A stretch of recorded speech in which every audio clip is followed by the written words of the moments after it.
Malinizo filɛbagaw aw mun tɛ sanga lajɛli la su ani tile ani ɲankuma bi ye alamisa ye novembre kalo tile 13 san 2025 an ka bi kunnafoniw bɛ tali kɛ min na fɛn min ye dekun ye banbagacogo fan fɛ o bɛ lulunikaw kan bi kosɛbɛ n'an bɔra yen tɛgɛ dara maa dɔw kan yurugu la tajiko la an fɛ yan Bamakɔ kunnafoni walawali aw bɛna sɔrɔ an ka kunnafoni kɔnɔ.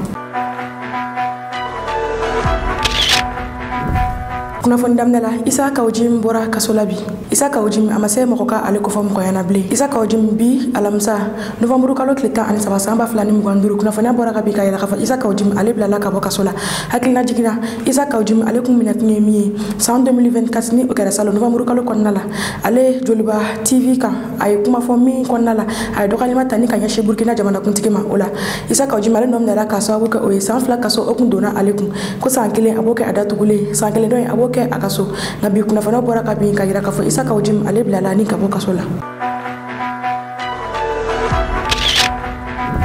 Aw bisimila an ka kunnafoni kɔlɔ ni bɛ tali kɛ lakara ko kan Luluni dugu kaw olu kɔnɔ gannen no bi kosɛbɛ Luluni dugu maaw olu bɛ ka u ka dugu bila ka sababuya kɛ kɔnɔgan ye Kajolo Luluni dugu mara la yen ka olu kɔnɔ gannen no kosɛbɛ minnu ni u bɛ ka u sigiyɔrɔ bila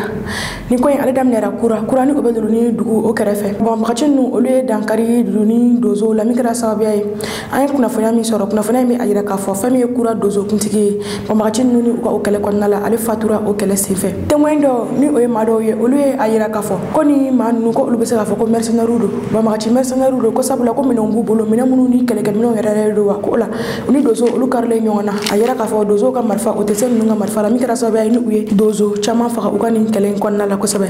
wa o kɛlɛkɛ kɔnɔna la banbagaci ninnu ye a yira k'a fɔ ko olu bɛ fɛ ka Luluni dugu yɛrɛ de minɛ ni ka u sigi ye u ye o kuma min fɔ ni o kɛra tarata don ka a dugujɛ arabadon na Lulunikaw olu ma sɔn ka dugu jɛli kɔnɔ fiyewu olu wulila ka u ka tɔrɔsiw ta ka u ka minɛnw ta ni ka siri u ka bolifɛnw na ka boli ni ka Luluni dugu bila Luluni dugu kɛrɛfɛ yɔrɔ min bɛ yen nɔ ni a bɛ fɔ a ma ko Nimbugu kunun alamisa an ye kunnafoniyaw sɔrɔ ka yira ko banbagaciw donna ni dugu kofalen in na ni ka nin dugu ka tasuma bila yɔrɔ bɛɛ la min kɛra sababu ye ka maaw ka balo tiɲɛ fo ka taa se maaw ka musow olu jenini ma an bɛ waati min na i ko sisan Lulunikaw olu bɛ ka wele bila autoritéw ma ko autoritéw ka wuli ka taa dɛmɛ don olu ma walasa ni banbagaci ninnu ka nin wale jugu min bɛ olu da la k'u dagakisɛ bilen ta ni ka bɔ olu da la u k'a dɔn k'a fɔ fɛn min ye autoritéw ye kunnafoniya jɛlenw bɛ u bolo nka u bɛ ka u labɛnnen walasa u bɛ se ka taa ni maa ninnu kama ni ka u dagakisɛ bilen ta ka bɔ Lulunikaw olu dara cogo min na nin ye kunnafonidila dɔ ye bɔlɔlɔsiraw kan maa caman bɛ maa min dɔn kosɛbɛ ale bɛ ko caman kalama ni ko in na a ye dakuruɲɛ 2 fɔ dakuruɲɛ 2 min kɔnɔna la an ka jɛ an ko lamɛn ɲɔgɔn fɛ min ni a bɛ ka a da bɛɛ lajɛlen kulo kan autoritéw bɛ sira la ka taa banbagaciw olu dɔsi ni ka bɔ Lulunikaw da la. Bien le 12 11 mois 2025 nin yɔrɔ in na an bɛ taasibila belebeleba kɛ ka ɲɛsin kura dozoba ma samɔgɔdugu de don u bɛ Nimbugu commune de fɛ kunu u ni bamaɲɔgɔnle mɔgɔw ye karaw kɛ ɲɔgɔn na a ma nɔgɔya dozow y'u jɔ u jɔyɔrɔ la mais ala y'a ka baara kɛ dozoba dara ani cɛ dɔ ala ka hinɛ la ala ka yafa k'a ma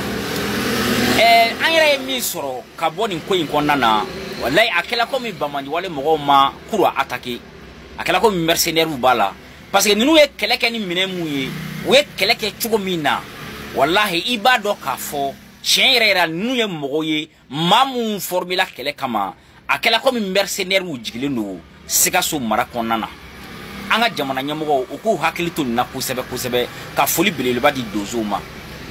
an b'a dɔn k'a fɔ an ye kunnafoniya sɔrɔ k'a fɔ Loloni dugutigi kunu ani jeunes fana tun bɛ ni ka fɔ ɲɔgɔn kɔ an b'a ɲini u fɛ u ka bɛn kelen ma ka sababuya kɛ u ye dɔrɔni dɔ le bila ka na kunu ka na Loloni attaquer an ka dozo fana damadama binna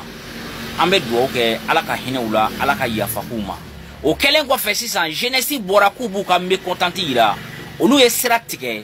dugutigi ko k'a bɛ kuma u fɛ ani jeunes ma bɛn fɔla an di jeunes jalaki mais an b'a f'u ye k'a fɔ u kana dusu bila hakili ɲɛ adamaden ni dekun b'i kan n'i y'a essayer k'i bɛ dusu bɔ kojugu dɔ bɛ fara dekun kan cɛkɔrɔba tun bɛ fɛ k'o de f'u ye an ka o dabila an k'an tɛgɛ di ɲɔgɔn ma an bɛ se ka bɔ gɛlɛya kɔnɔ cogo min na u ka essayer ka bɛn kelen ma u ka ɲɔgɔn lamɛn u ka cɛkɔrɔbaw lamɛn n'u fɔnna ɲɔgɔn kɔ wallahi o ka di jugu ye kojugu o ka di jugu ye an b'a ɲini an ka jamana ɲɛmɔgɔw fɛ u k'u hakili to dozow la kosɛbɛ kosɛbɛ parce que yani sɔrɔsiw ka se yen dozow bɛ fɛn caman kɛ dozow bɛ se ka kɛlɛ caman kunbɛn dozow bɛ se ka dugu caman kisi wulili ma ni Loloni wulila a bɛ se ka kɛ gɛlɛyaba ye Sikaso mara ma ka sababuya kɛ Loloni ye cercle de ni cercle ni Loloni wulila ka bɔ Sikaso ni Jega ni ɲɔgɔn cɛ duguba tɛna sɔrɔ gitɔrɔnda la tuguni an bɛ se ka an jigi da dugu min kan loloni dafɛ dugu bɛɛ lajɛlen wulila ka na loloni dugu kɔnɔ ni loloni fana wulila a bɛ gɛlɛya kojugu. Alsa ameto lakana ko konnala nambara luluni Sikaso mara konnala ama kunda Kidal ravitaillement be ka kɛ Kidal ni o ye balo ye ale ni furaw olu be ka bɔ Gawo o convoi de ravitaillement be ka bɔ Gawo ni ka u kunda Kidal kɔnɔna kan o la ma be se ka fɔ ko Kidal ka olu bena lafiya Bamakacu hakilina jigina olu kun be ka ni convoi nu olu attaquer sira la walasa Kidal ka olu be se ka jɔrɔ cogo min na ni ka sira nga kunu ay kunnafoniyaw sɔrɔ ka fɔ minɛn minnu filɛ nin ye ni o ye camion de ravitaillement o donna Kidal kalama foyi wagashi olu donna ni minɛnw ye an jamunu sɔrɔ ni convoi donni na an ka jango daro la ɲɔgɔn fɛ.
Kunnafoni filana fami ye tajiko yurugu ye o be ka continuer an fɛ yan Bamakɔ alisa ni ma dɔw ye minnu ni direction de commerce olu u tɛgɛ da u kan o ma sɔn ka ni manu olu ka nationalité fɔ nga an ye kunnafoniya min sɔrɔ o be a yira k'a fɔ ko ni manu olu ye chinois ye minnu ni u kɛlen ka taa sterni o jɔlen bɛ u bolo cité du Niger kɔnɔna la u be ka essence ni ka o bɔ ka kɛ cuivre kɔnɔna la ani 20 litres bidon caman bɛ u bolo u be ka essence kɛ min kɔnɔna la ne ka a essence feere fo 8,000 20 litres bidon min na fɔra ko o be feere 7,000 ani kɔ nga u be ka essence kɛ ni 20 litres bidon ninnu kɔnɔ ni ka o feere mɔgɔ ma fo 8,000 o la ni ma ye min ni o sigiɲɔgɔn o ye wele bila direction de commerce ma o ma ni k'a yira k'a fɔ ko maa dɔw bɛ olu kɛrɛfɛ minnu bɛ ka nin wale in kɛ o la direction de commerce ma olu taara ye k'a sɔrɔ k'a fɔ kuma in ye tiɲɛ o la u tɛgɛ da sterni kan ni cɛ kɔfɛlen ye a yira k'a fɔ ko nin ye wale min a bɛ maa sira sabula kasara n'a na waati don maa si tɛ kasara na waati dɔn wa a kunbɛ cogo maa si tɛ o don o la u wulila ka taa u tɛgɛ da nin maa kofɔlen ninnu kan minnu ni u ka sterni bɛ fanga tigilamɔgɔw bolo an bɛ waati min na i ko sisan ni mɔgɔ ninnu ka nin baara in maa bɛ se k'a fɔ ko sariya sɔsɔ don sabula essence feerelaw tɛ u ma bila essence feerela nka min ye ka 20 litres bidon ta ka essence kɛ o kɔnɔ ko feere jamana kɔnɔdenw ma prix la prix min ni gouvernement ma o prix fixe o ye damatɛmɛ wale ye o la tɛgɛ dalen don nin maa kofɔlen ninnu kan an bɛ waati min na i ko sisan fɛn min ye Mali direction du commerce ɲɛmaa ye ale ye dakuruɲɛ fila fɔ nin ko kan a y'a fɔ bamanankan na an ka jɛ an ka lamɛn ɲɔgɔn fɛ. An bɛ yan wulada in na an ye kibaruya dɔ de sɔrɔ k'a fɔ étranger dɔw bɛ yen nɔ u b'a ka activité dɔ kɛ cité du Niger kɔnɔ nin nɔ o dɔ ko ci fɔra an ɲɛna min kan an ye équipe bila ka na lajɛ est-ce que dénonciation min kelen filɛ nin ye est-ce que tiɲɛ de don wa o dɔ ko u nana yan nɔ u nana ka na sɔrɔ tiɲɛ don mobili jɔlen filɛ nin ye essence de b'a kɔnɔ bidon filɛ nin ye o b'a ka a k'a kɔnɔ o dɔ k'u ye dɔw sɔrɔ olu ko nan'u ka essence nɔfɛ k'u bɛna san ka taa n'a ye o équipe yɛrɛ kuma n'olu fɛ ka se k'olu dɔw bali sɛgɛsɛgɛliw bɛ sen na o dɔw pour que i k'a dɔn k'a fɔ ko min b'a ka kɛ ko in tɛ ko ɲuman ye parce que bi in na jamana ɲɛmɔgɔw ye décision ta k'a fɔ fɛn fɛn ye ka essence kɛ bidon kɔnɔ ou bien ka kɛ minɛn wɛrɛ kɔnɔ ko o kɔnnen do bi mais k'a fɔ gasoil kɔni bɛ se ka kɛ minɛn wɛrɛ kɔnɔ mɔgɔ bɛ kɛ ni yamaruya sɛbɛn min bɛ di DGCC fɛ o dɔw ko an nana ka na ninnu ɲininka bi kabini équipe sera na fo ka na se ne yɛrɛ ka an yɛrɛ ka seli ma yan nɔ an y'a ye k'a fɔ yamara sɛbɛn t'u bolo nin baara in kɛli la u kɔni taara essence ta dɔrɔn ka n'a jɔ u b'a k'a feere mɔgɔw ma et puis d'accord ɲininkaliw minnu kɛra sɛgɛsɛgɛliw y'a yɛrɛ k'a fɔ u b'a k'a feere mɔgɔw la sɔngɔ min ka ca ka tɛmɛ jamana ɲɛmɔgɔ ye sɔngɔ min fɔ parce que an ye mɔgɔ min mɛn a sanbagaw dɔn olu b'a k'a fɔ k'u b'a k'a feere u ma bidon 20 litres bidon ko 8,000 yɔrɔ o ye fɛn min ti bɛn bon donc o de y'an se yan nɔ an bɛ fɛ k'o ko lajɔ parce que o ye ko ye n'o continue na ɲɛmɔgɔw b'a ka fɛɛrɛ ni dabali fɛn fɛn tigɛ pour que ka se ka maliyɛnw lafiya a bɛna se ka dan sigi o la bon donc o dun t'an ka laɲini jamana kɔnɔdenw tɔɔrɔlen bɛ bi u muɲunen bɛ k'u ka ɲɛmɔgɔ accompagner mais n'a fɔra ko dunan dɔw bɛ na ka na olu bɛɛ fɛn ka taa camion citerne ta ka essence k'a kɔnɔ ka na jɔ mɔgɔw siyɔrɔ la ka kɛ o feere la yɔrɔ o ye kojugu dan kɔni bon donc o ye ko ye fɛn min bɛ yen nɔ feere in yɛrɛ kɛcogo juguya o kɔfɛ donc a bɛ se ka dankari kɛ sigida mɔgɔw la u ka kɛnɛya dɔrɔn tɛ dɛ u ka vie yɛrɛ la parce que fɛn dɔw bɛ se ka kɛ ni tasuma y'a sɔrɔ bon donc nin bɛɛ bɛ se ka a ta sɔrɔ a la k'a sɔrɔ u m'a min u m'a bɔn nin ko yɛrɛ min filɛ nin fɔlɔ an bɛna ɲangili ta ka a tigiw sɛgɛrɛ parce que baara in kɛli a bɛ jɔ yɛrɛ de pewu o kɔfɛ fana u ni ɲangili min kɛ ka sariya kan o ɲangili bɛ da o kan o tɛmɛnen kɔ ka fɔ yan an bɛ wele bila an ka jamana kɔnɔdenw ma an b'u fo u ka muɲu n'u ka sabali la an'u ka faamuyaliko ɲuman na min tigi bɔra ka nin baara kɛ o jamana kɔnɔden dɔ de ye bɛɛ ka continuer ka nin kɛ n'i ye ko dɔ y'i ka sigida la k'a kɛcogo min ja ci bila an ma pour que an kana sɛgɛsɛgɛli kɛ n'an y'a sɔrɔ i ye min fɔ ko kuma ye tiɲɛ o dɔ k'a b'a ye an bɛ se ka dan sira a ko a walejugu kɛli la wa walejugu kɛbagaw fana ka se ka olu minɛ fana ka se ka sariya boli u kan.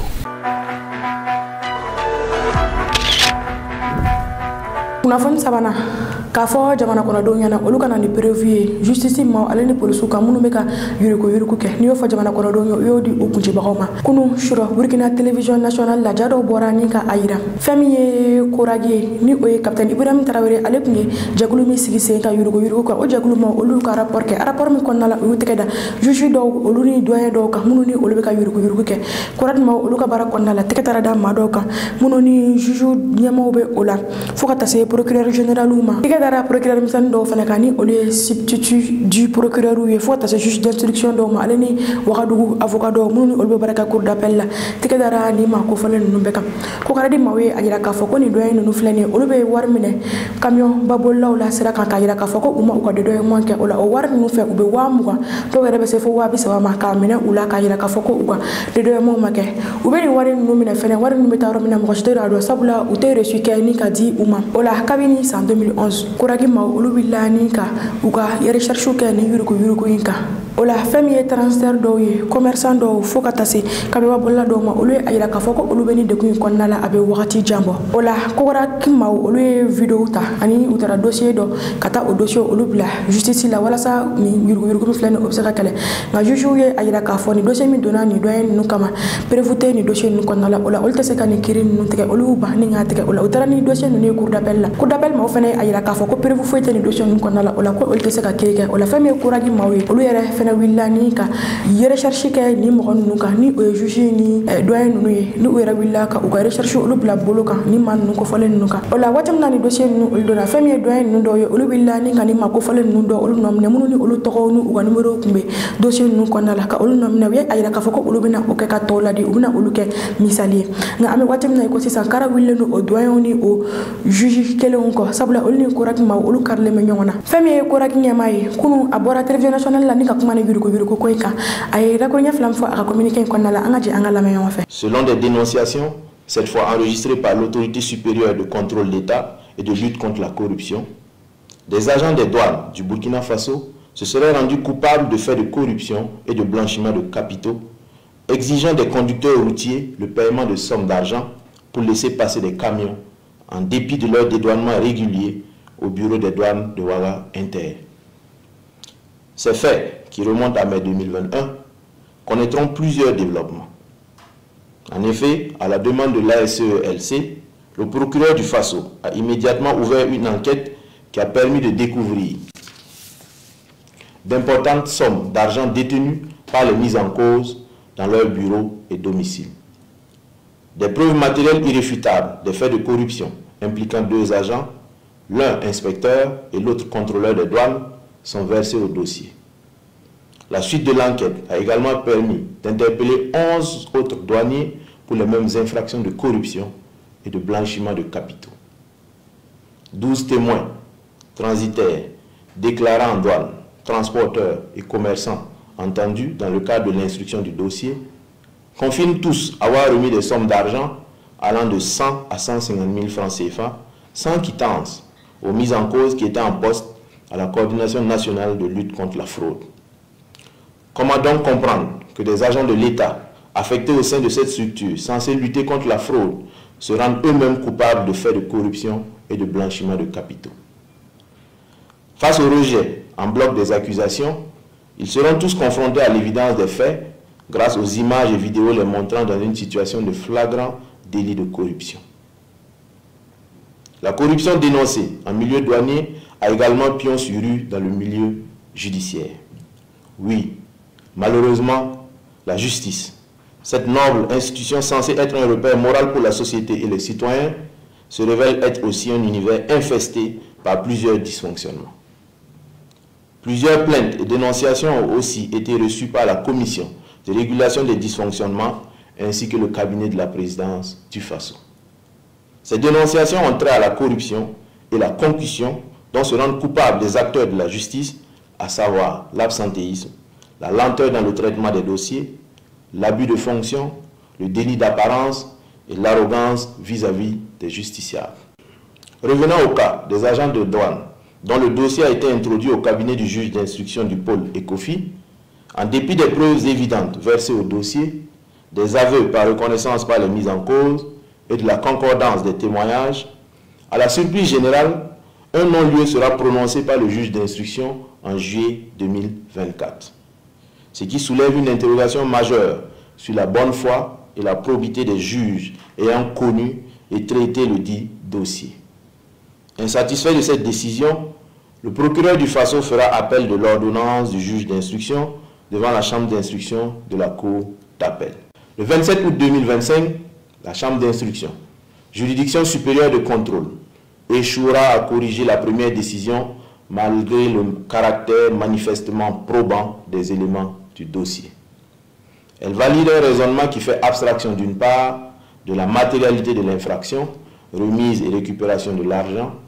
et d'autre part de la concordance entre les images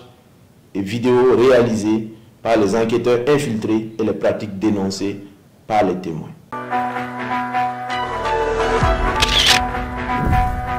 kunnafoni nanna alsa meto burkina brigade labal ma olu tegada gerebu do ko ni ama fo olu ma ko manjaw ni o delli kelaw ye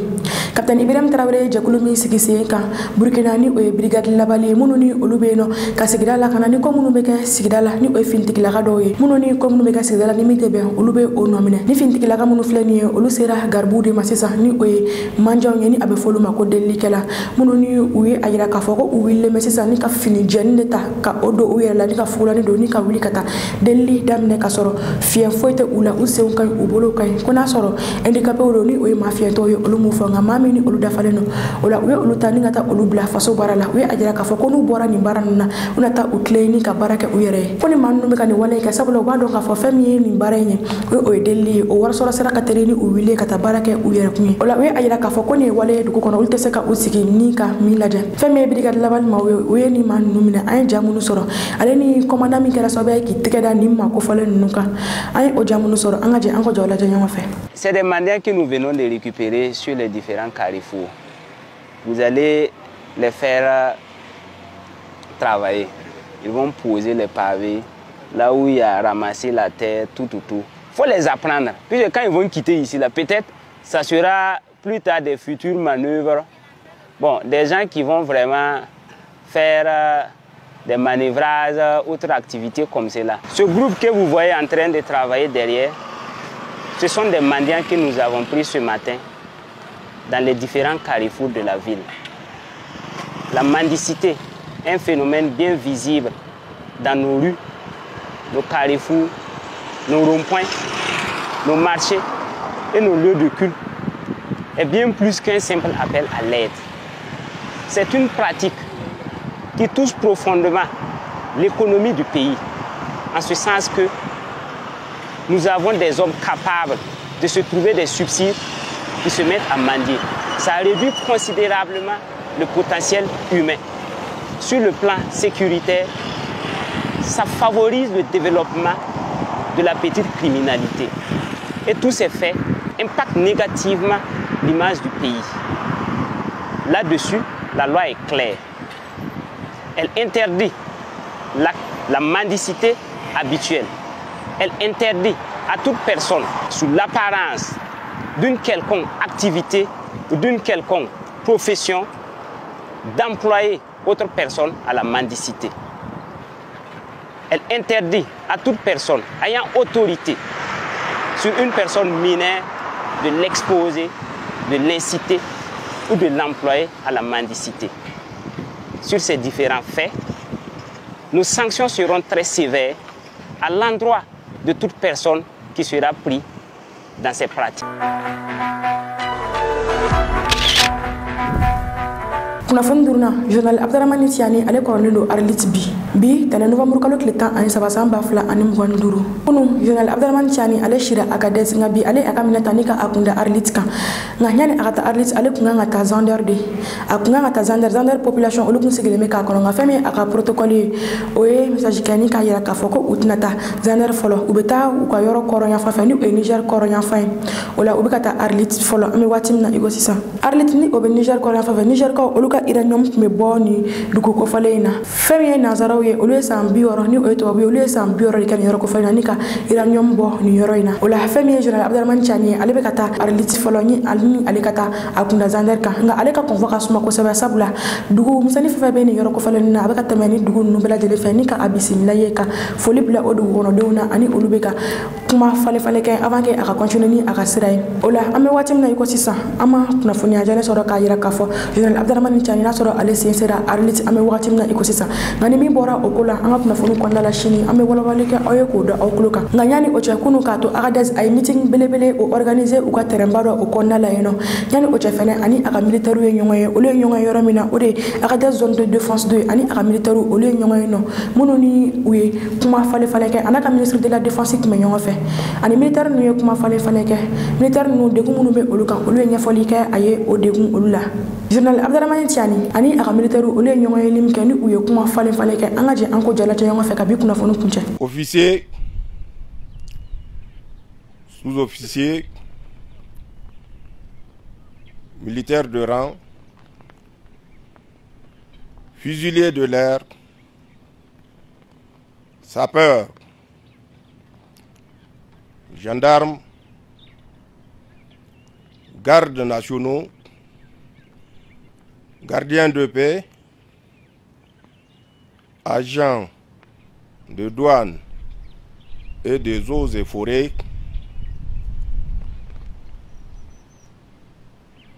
félicitations et merci.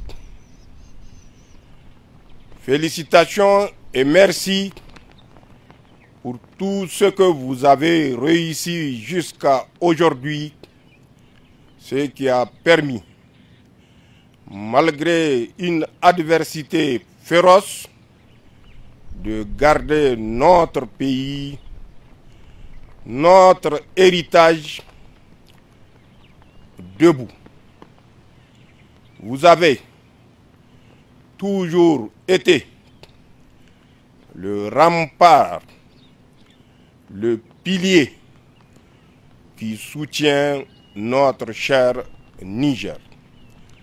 Vous continuerez à l'être, Inch'Allah, et c'est la raison de notre présence. Vous l'avez fait au prix d'énormes sacrifices. À tous nos martyrs, nous prions Allah, subhanahu wa ta'ala, qu'il leur accorde sa rahma, que leur âme repose en paix dans son paradis Firdaus. Cher FDS, le combat qui a commencé il y a 13 ans de cela est un combat d'actualité parce que la perfidie, la cupidité et la volonté de soumettre de l'adversaire est une grande vision qu'ils ont, si je peux le dire, et c'est sans limite.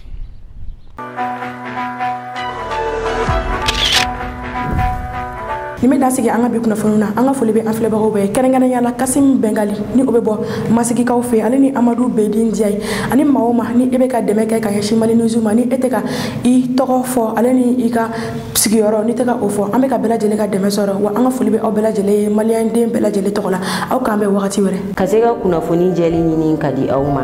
ani kado aw jigi koro kunafoni kula mali nuzuma go be aw ga demena drame keme kalola ni mogo munu me fe ka ni deme du ama abese ga wari ci numéro ina bi gononton ani kili muwa ani kili binani bishegi ani nani naw yo wari ci aka na nyine ka auto ko fenenci awma